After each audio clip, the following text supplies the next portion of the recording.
બધા જરૂરી પણ નહીં કે 90% લાવીને કરોડપતિ બની જાય. એટલે માણસ પોતાની એક સ્કિલની અંદર પણ બધું કરી જાય ને તો પણ કરોડપતિ બની જાય.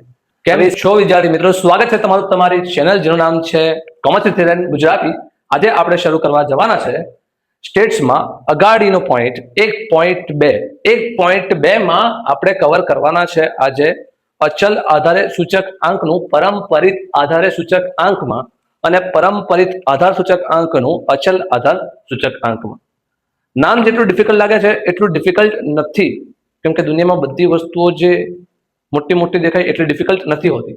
એટલે કે આ રીતમાં એકદમ ઇઝી છે અને આનો જો દાખલો પૂછાય બોર્ડમાં તો 3 માર્કમાં આરામથી દાખલો પૂછાઈ શકે છે. તો નામ જોઈને ગભરાવાની જરૂરત નથી, કેમ કે બ્રો તું ટેન્શન નહીં રહે, તારો ભાઈ હિરેન તને સ્ટેટ્સ શીખવી દેશે ને. તો ચલો આપણે શરૂ કરીએ. આજે સ્વાધ્યાય 1.2 માટે બે રીત શીખવાની છે આપણે. એક રીતનું નામ છે અચલ આધારનું પરંપરિત આધારે સૂચકાંકમાં રૂપાંતર, અને બીજી રીતનું નામ છે પરંપરિત આધારે સૂચકાંકનું અચલ આધારના સૂચકાંકમાં રૂપાંતર. એકદમ ઇઝી, એટલું ઇઝી કે જમવા કરતા પણ વધારે ઇઝી. કેમ કે જમવાનું તો ઇઝી હોય ને યાર, જમવાનું બનાવવાનું અઘરું હોય. તો તમારા માટે બનાવવાનું કામ મેં કરી દીધું છે, તમારે ખાલી જમવાનું છે, એકદમ ઇઝી. તો સૂચકાંકમાં આજે આપણે કરીએ છીએ સ્વાધ્યાય 1.2. તો ચાલો આપણે શરૂ કરીએ છીએ. આપણે સ્વાધ્યાય 1.2 માટે રીત શીખવાની છે. એમાં આપણે આજે પહેલા દાખલો શરૂ કરવા પહેલા આપણે રીત નંબર 1 શીખવાની છે, જેનું નામ છે અચલ આધારના સૂચકાંકનું પરંપરિત સૂચકાંકમાં રૂપાંતર. એટલે આપણે અચલ આધારના સૂચકાંક તમને દાખલામાં આપેલા હશે, આપણે એને રૂપાંતર શેમાં કરવાનું છે? પરંપરિત આધારે સૂચકાંકમાં કરવાનું છે. તો એકદમ ઇઝી છે. શેમાં રૂપાંતર કરવાનું છે? આપણે પરંપરિત સૂચકાંકમાં. તો એમાં કઈ નવું નથી કરવાનું. જે આપણે ઓલરેડી જ્યારે પરંપરિત સૂચકાંક શોધવાનું સૂત્ર મૂકતા હતા એ જ સેમ સૂત્ર, બસ ખાલી માઇનર ડિફરન્સ છે. જ્યારે આપણે પરંપરિત આધારે સૂચકાંક શોધતા હતા તો ત્યારે શું હતું સૂત્રમાં આપણું? ચાલુ વર્ષનો ભાવ ના છેદમાં અગાઉના વર્ષનો ભાવ. આપણે ગઈકાલના વિડીયોમાં જોઈ લીધું. ચાલુ વર્ષનો ભાવ છેદમાં અગાઉના વર્ષનો ભાવ. આ પરંપરિત આધારે સૂચકાંકનું સૂત્ર હતું જ્યારે આપણને અલગ અલગ વર્ષોના ભાવ આપેલા હોય ત્યારે. પણ જ્યારે સૂચકાંક આપેલા છે તો ત્યારે શું ફરક આવે? કઈ નહીં, સૂત્ર સેમ જ છે, ખાલી જેમાં આપણે ભાવ વાત કરેલી એ જગ્યાએ શું લખી દેવાનું? સૂચકાંક. જેમ કે આપણે દાખલામાં અચલ આધારના સૂચકાંક આપેલા હોય અને એમ કીધું કે પરંપરિત સૂચકાંકમાં રૂપાંતર કરો. તો એના માટે શું કરવાનું? બસ આપણે જે સૂત્ર હતું એ સૂત્ર સેમ જ મૂકવાનું. બસ ખાલી આપણે સૂત્રમાં શું ફરક આવી જશે, જે હું લખું છું, પરંપરિત આધારે સૂચકાંક બરાબર તને ચાલુ વર્ષનો સૂચકાંક આપ્યો છે, ચાલુ વર્ષનો અચલ આધારનો સૂચકાંક છેદમાં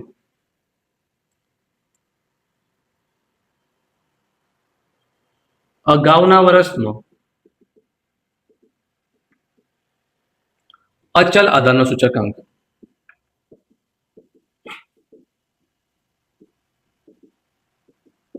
ગુણ્યા 100. એટલે કે સૂત્રમાં ફરક આવ્યો. પહેલા આપણામાં શું હતું? ચાલુ વર્ષનો ભાવ ના છેદમાં અગાઉના વર્ષનો ભાવ. હમણાં એ જગ્યાએ શું આવી ગયું? ચાલુ વર્ષનો સૂચકાંક ના છેદમાં અગાઉના વર્ષનો સૂચકાંક. અચલ આધારના સૂચકાંક તમને ઓલરેડી દાખલામાં આપેલા હશે. તો આપણે એના પરથી આપણે એક દાખલો કરીએ. તો આપણો જે દાખલા નંબર 2 છે એ એના ઉપર જ છે. તો આપણે પહેલા દાખલા નંબર 2 શીખવાડીએ છીએ, પછી જે બીજી રીત શીખવાડીશું ત્યારે આપણે દાખલા નંબર 1 કરીશું. તો દાખલામાં આપણે રકમ આપેલી છે કે વર્ષ 2007 અને 8 ને આધાર વર્ષ તરીકે લઈને નીચે આપેલ યંત્ર અને યંત્ર સામગ્રીના જથ્થાબંધ ભાવના અચલ આધારના સૂચકાંક પરથી પરંપરિત આધારના સૂચકાંકમાં ફેરવો.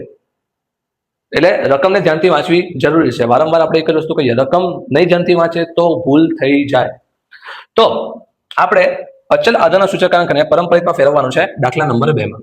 તો દાખલા નંબર 2 માં પહેલા આપણે રકમ લખી લઈએ. તમને આપેલા છે વર્ષ અને તમને આપેલા છે યંત્ર અને યંત્ર સામગ્રીનો સૂચકાંક. હું લખી દઉં છું ખાલી સૂચકાંક. આ કયા સૂચકાંક છે? અચલ આધારિત સૂચકાંક આપેલા છે એવું રકમમાં ઓલરેડી કીધું છે. બરાબર છે. વર્ષ તને આપેલા છે 2008-9, 2009-10, 2010-11, 2011-12, 2012-13, 2013-14, 2014-15 આ આપણને વર્ષ આપેલા છે અને આ બધા વર્ષના આપણને સૂચકાંક આપેલા છે.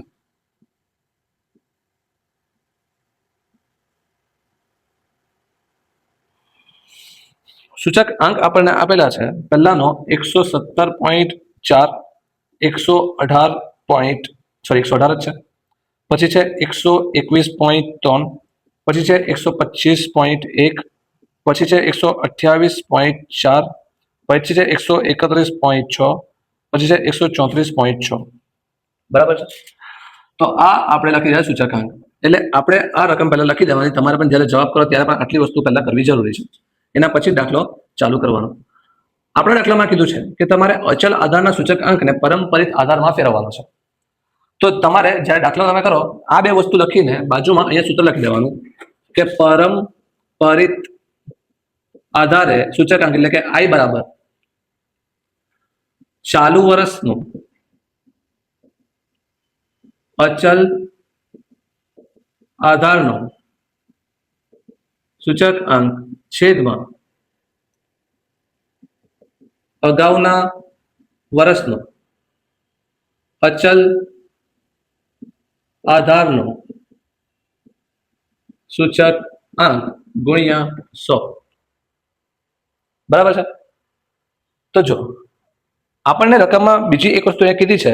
તમે રકમને ધ્યાનથી વાંચશો ને તો પહેલી લાઈનમાં જેવું લખ્યું છે વર્ષ 2007-8 ને આધાર વર્ષ તરીકે તમારે પહેલા લેવાનું છે.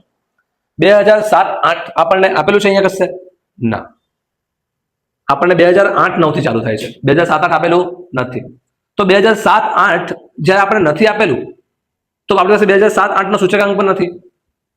તો આપણને જ્યારે જૂના વર્ષનો સૂચકાંક નહીં ખબર હોય તો એનો સૂચકાંક હંમેશા શું હોય? 100. હંમેશા શું હોય? 100. ધ્યાન રાખવાનું. જો આપણને 2008-9 જ આધાર વર્ષ કીધું હોત તો આપણો પહેલાનો જવાબ અહીંયા શું આવતો? સીધો 100 આવતો. કેમ કે આપણે 117.4 ભાગ્યા 117.4 ગુણ્યા 100 કરતું તો જવાબ શું આવતે? 100 આવતે. પણ આપણે 2008-9 ને આધાર વર્ષ નથી લેવાનું. આપણે 2007-8 ને આધાર વર્ષ લેવાનું છે અને 2007-8 આપણે દાખલામાં આપેલું નથી. તો જ્યારે આપણે સૂત્ર મૂકીશું ચાલુ વર્ષનો આધાર વર્ષનો અચલ આધારનો સૂચકાંક, ચાલુ વર્ષ જો 2008-9 છે તો એનો સૂચકાંક 117.4 છે. તો 117.4 ભાગ્યા અગાઉના વર્ષનો આગળનું વર્ષ આપણે કયું લેવાનું કીધું છે? 7-8. 2007-8 આપણી પાસે નથી તો એનો સૂચકાંક શું હોય? 100 હોય. તો છેદમાં લઈશું 100 ગુણ્યા 100 એટલે આપણો જવાબ આવશે 117.4. સમજ પડી? અહીંયા એમ કીધું કે 2008-9 ને તમારે આધાર વર્ષ તરીકે પણ લેવાનું છે. તો અહીંયા 117.4 આવતે, નીચે પણ 117.4 આવતે, ગુણ્યા 100 થઈ જશે. જવાબ શું આવતે? 100 આવતે. બરાબર છે. એટલે તમને જો કન્ફ્યુઝન છે કે બધામાં પહેલો જવાબ તો 100 જ આવે તો એવું જરૂરી નથી. એના માટે જોવું પડે કે તમારે આધાર વર્ષ કયું કીધું છે. ઓકે, ચલો 2009-10 ની વાત કરીએ. ચાલુ વર્ષનો સૂચકાંક 118, અગાઉના વર્ષનો અચલ આધારનો 117.4 ગુણ્યા 100 100.51. પછી ચાલુ વર્ષનું સૂચકાંક 121.3 છેદમાં 118 ગુણ્યા 100. 118 અગાઉના વર્ષનો સૂચકાંક છે તે 102.79. અહીંયા 11-12 માટે ચાલુ વર્ષનો સૂચકાંક 125.1 અગાઉના વર્ષનો 121.3 ગુણ્યા 100 103. 2012-13 માટે ચાલુ વર્ષનું સૂચકાંક 128.4 અગાઉના વર્ષમાં અચલ આધારનો સૂચકાંક 125.1 102.63. 2013-14 માટે ચાલુ વર્ષનો સૂચકાંક 131.6 અગાઉના વર્ષનો અચલ આધારનો સૂચકાંક 128.4 ગુણ્યા 100 102.49. 2014-15 માટે ચાલુ વર્ષનો સૂચકાંક 134.6 અગાઉના વર્ષનો અચલ આધારનો 131.6 ગુણ્યા 100 102.27. અને આ આપણો દાખલો થઈ ગયો કમ્પ્લીટ. બેઠા 3 માર્ક લેવાના છે. જે સૂત્ર પરંપરિત આધારનું હતું એ જ સેમ ટુ સેમ જ સૂત્ર છે, બસ ખાલી ભાવની જગ્યા પર લગાઈ ગયું સૂચકાંક અચલ આધારનું. બીજું કંઈ પણ નવું નથી, એકદમ ઈઝી. તમારે આના માટે જે મેં દાખલા નંબર 2 કરાવ્યો છે, તમારે સેમ ટુ સેમ દાખલો દાખલા નંબર 3 છે એ તમારે કરવાનો છે. આ તમારા હોમવર્કમાં છે. દાખલા નંબર 2 મેં કરાવ્યો છે, દાખલા નંબર 3 એ હોમવર્કમાં રહેશે. એટલે તમારી આ રીત નંબર 1 અચલ આધારનું પરંપરિતમાં રૂપાંતર એ થઈ ગયું. અને હવે આપણે શીખીએ પરંપરિત આધારે સૂચક અંકનું અચલ આધારમાં રૂપાંતર. સમજ પડે છે? રીત નંબર 2 જરાક ધ્યાનથી સમજો, કેમ કે આમાં થોડું મોડિફિકેશન છે. રીત નંબર 2 છે આપણું પરંપરિત આધારે સૂચક અંકનું અચલ આધારના સૂચક અંકમાં રૂપાંતર. પહેલા આપણે શું કરેલું? શેમાં ફેરવેલું? પહેલા આપણે પરંપરિતમાં ફેરવેલું. હવે આપણે શેમાં ફેરવવાનું છે? અચલ આધારમાં ફેરવવાનું છે. પરંપરિતનું અચલ આધારમાં રૂપાંતર. પહેલા આપણે કરેલું અચલનું પરંપરિતમાં રૂપાંતર.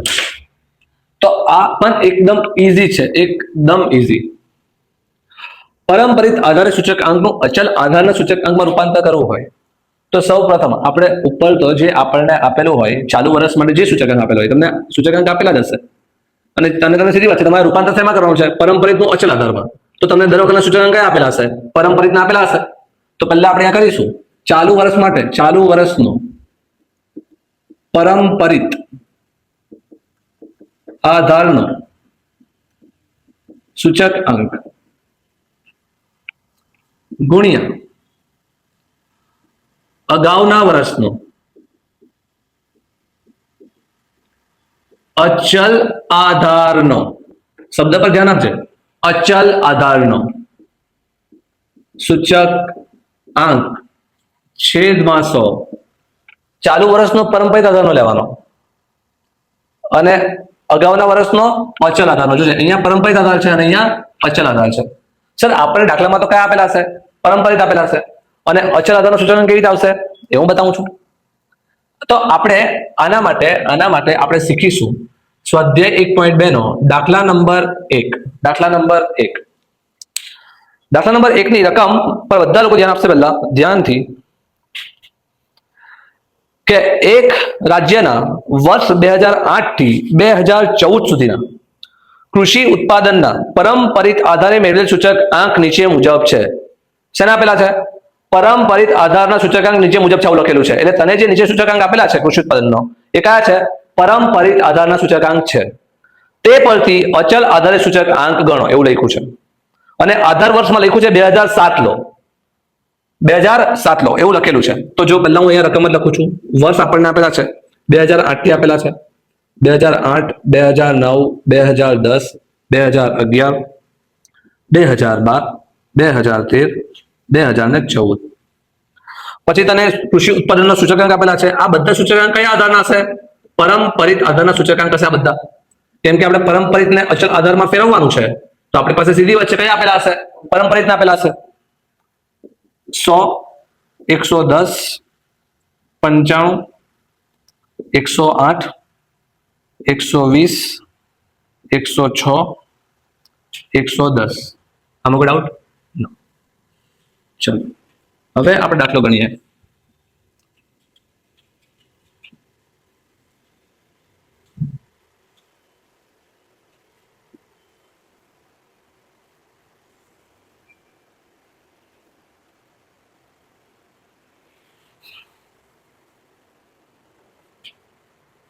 ચાલો તો પહેલા તમારે રકમ લખી દેવાની જેવી છે એવી, અને પછી આ સૂત્ર કે પરંપરિત આધારે સૂચકાંક અહીંયા લખી દેવાનું. I બરાબર જે હોય તે જે આપણું સૂત્ર છે તે આ સૂત્ર ડિટ્ટો અહીંયા લખી દેવાનું કે ચાલુ વર્ષનો પરંપરિત આધારનો સૂચકાંક ગુણ્યા અગાઉના વર્ષનો અચલ આધારનો સૂચકાંક છેદમાં 100. તો જો આપણે આપણી રકમ માટે વાત કરીએ તો આપણી રકમમાં એવું લખેલું હતું તમારે આધાર વર્ષ 2007 લેવાનું છે અને આપણે દાખલામાં અહીંયા 2007 આપેલું નથી. તો 2007 નો સૂચકાંક કેટલો હશે? 100. તો પહેલા માટે આપણે જ્યારે કરીએ ચાલુ વર્ષનો પરંપરિત આધારનો સૂચકાંક એ કેટલો આપેલો છે અહીંયા? 100. આ વર્ષ માટે 100. અગાઉના વર્ષનો પણ કેટલા લઈશું? 100, કેમ કે આપણી પાસે નથી, અને છેદમાં પણ 100, એટલે જવાબ કેટલા આવશે? 100. બરાબર છે. તમારે આ સૂત્ર અહીંયા એકવાર લખી દેવાનું, હે એક જ વાર ખાલી. 2009 માટે હવે ધ્યાનથી રાખવાનું છે. ચાલુ વર્ષનો પરંપરિત આધારનો સૂચકાંક. પરંપરિત આધારનો એરો આ છે 110. હવે અહીંયા ઇમ્પોર્ટન્ટ છે ગુણ્યા અગાઉના વર્ષનો અચલ આધારનો. અગાઉના વર્ષનો એટલે કે આનાથી અગાઉના વર્ષનો એટલે 2008 નો અચલ આધારનો એટલે કે આપણે જે શોધ્યો છે તે, કેમ કે આપણે અચલ આધારમાં રૂપાંતર કર્યું ને એટલે આને લેવાનું ગુણ્યા 100/100 110. અહીંયા આપણે વાત કરીએ ચાલુ વર્ષનો સૂચકાંક પરંપરિત આધારનો 95 ગુણ્યા અગાઉના વર્ષનો અચલ આધારનો સૂચકાંક એટલે કે 110/100 104.5. આમાં કોઈ ડાઉટ? 11 માટે ચાલુ વર્ષનો સૂચકાંક 108 અગાઉના વર્ષનો અચલ આધારનો સૂચકાંક 100/100. સોરી ભૂલ થઈ ગઈ. અહીંયા આવશે અગાઉના વર્ષનો અચલ આધારનો 104.5 112.32. આ તો ખાલી તમને ચેક કરવાની રીત છે, તમે ધ્યાન આપો છો કે નથી આપતા. સરની હું ભૂલ છે. ચલો ચાલુ વર્ષનો અચલ આધારનો સૂચકાંક, ચાલુ વર્ષનો પરંપરિત આધારનો સૂચકાંક 120 ગુણ્યા અગાઉના વર્ષનો અચલ આધારનો 112.32/100.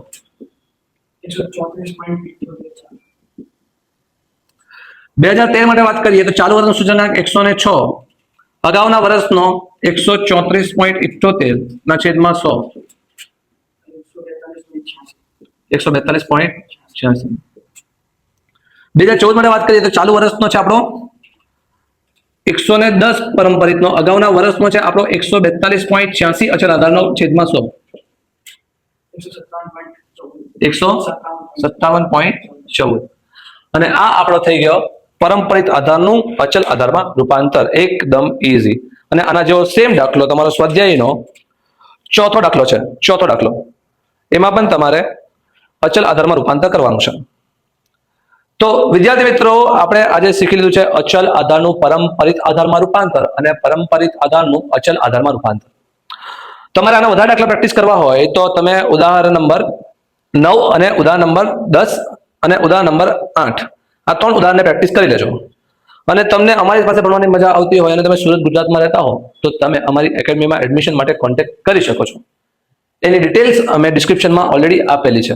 જો તમે સુરત ગુજરાતમાં હો તો તમે એના પર કોન્ટેક્ટ કરી શકો છો. તો હવે આપણે મળીશું આના પછીના નેક્સ્ટ વિડીયોમાં. પણ હોમવર્ક કરવાનું ભૂલતા નહીં. હોમવર્કમાં તમારે 1.2 કમ્પ્લીટ કરીને આવવાનું છે. આવતીકાલે આપણે નવી વસ્તુ શીખીશું નવા વિડીયોમાં. તો ત્યાં સુધી ભણતા રહો અને રિવાઇઝ કરતા રહો.